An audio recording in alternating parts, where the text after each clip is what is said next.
sekitar saya.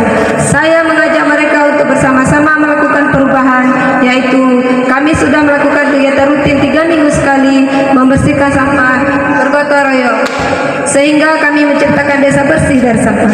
Dan juga saya bersama teman-teman saya telah membuat sebuah usaha kecil-kecilan seperti membuat kelapa gongseng, kerupuk, dan membuat tape, yang mana usaha ini bisa membantu perekonomian suami.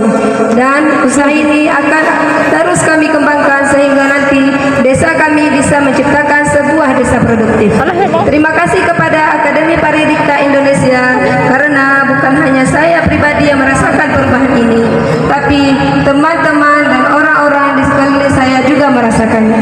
Saya akhiri dengan Assalamualaikum warahmatullahi wabarakatuh.